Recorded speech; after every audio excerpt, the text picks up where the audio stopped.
Hello mga mareng, may date nga na naman kami ni Donya ngayong araw. Ang sabi ng anak ni Amo ay samahan ko daw ang Donya dahil kailangan niya ng alalay. Hindi ko alam kung saan kami pupunta pero para makasigurado na hindi ako gugutumin mamaya, eto kumakain na ako ng pansit canton pampahaba ng buhay. At hindi nga ako gugutumin mamaya pero parang aantukin naman ako kasi muntik ko na makalimutan magkape.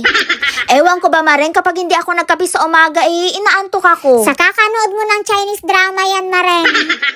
Anyway, andito na kami at eto na naman ako sa paghihintay mga mareng. Sanay na talaga ako sa paghihintay. Bawal nga pala mag-video dito kaya hanggang dito lang. At pagkatapos ma-check up ang amo ko, ang Donya may patreat na ice cream. Salamat Donya sa ice cream. Ang sweet ng amo ko na mareng. Nalaglag pa nga yung strawberry na toppings na nilalagay niya sa ice cream ko mareng. Ayaw niya yung toppings kaya binibigay na lang niya sa akin. Bali dito lang pala kami kumakain sa gilid ng kalsada mareng. Sa harap mismo ng pinagbilhan namin.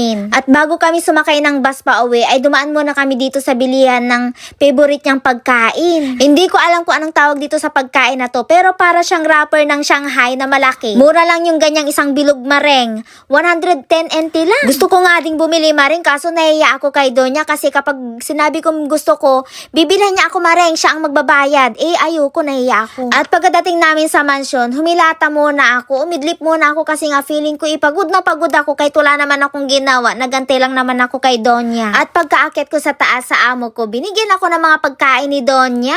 Bali ito yung mga pinamili namin kanina. Tapos binigyan din ako ni Donya ng binili naming pabilog kanina. Gustong gusto ko pa namang bumili kanina, buti na lang binigyan ako ni Donya. Bali ito na yung pinagka-lunch ko mareng. Late lunch na kasi 2:00 na. At pagkatapos kong maglinis, ililigpit ko na naman ulit itong mga gown ni Donya. Nakaraan mareng niligpit ko na to pero nung dumating yung anak ng amo ko galing China, ayan, pinalabas ulit ng amo ko. Ang sabi niya, isabit ko ulit. Pinakita niya sa anak niya mareng. Tapos ang sabi ng anak ng amo ko, i-display ko lang daw dito para daw makita daw ni Donya. Pero kanina, sinabihan ako ni Donya na iligpit ko na daw. Siguro nagsawa na sila mareng. Marami nga nagme-message sa akin mareng, hinihingi itong gown ni Donya. Ang kaso, hindi na yata iaalok sa akin ni Donya na ibigay ito kasi nga gustong-gusto niya nga itong tignan. Huwag kayong mag-alala mareng, kapag inalok ulit sa akin ito ni Donya na iuwi ko sa Pinas, ay iuwi ko talaga sa Pinas. At habang busy ako nagliligpit ng mga gown ni Donya dito mareng, dumating yung anak ng amo ko. Nakita niya ako mareng na nililigpit ko na tong mga gown ni Donya. Ang sabi siguro ng anak ng amo ko, ang sipag-sipag talaga ng mareng.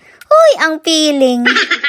Pagkatapos ko pala dito mareng ay wala na akong gagawin. Hayahay na ako mareng. May mga nagtatanong pala sa comment section kung anong ginagamit kong skincare, kung anong ginagamit kong lotion. Ang ginagamit kong lotion, yung mga expired na pampaganda ni Donya, yung mga serum na expired na. 1 taong nang expired mareng pero ginagamit ko pa rin. Pero hindi sa mukha kundi sa kamay, sa paa, tuhod, ganun. Hindi ko alam kung effective pa to pero at least I tried, diba? Kaya nakatipid ako sa pambili ng lotion. Pero yung ginagamit ko sa mukha ay syempre bumibili ako mareng. Kailangan ko mag-invest para gumanda-ganda rin ang mareng nyo. Uy!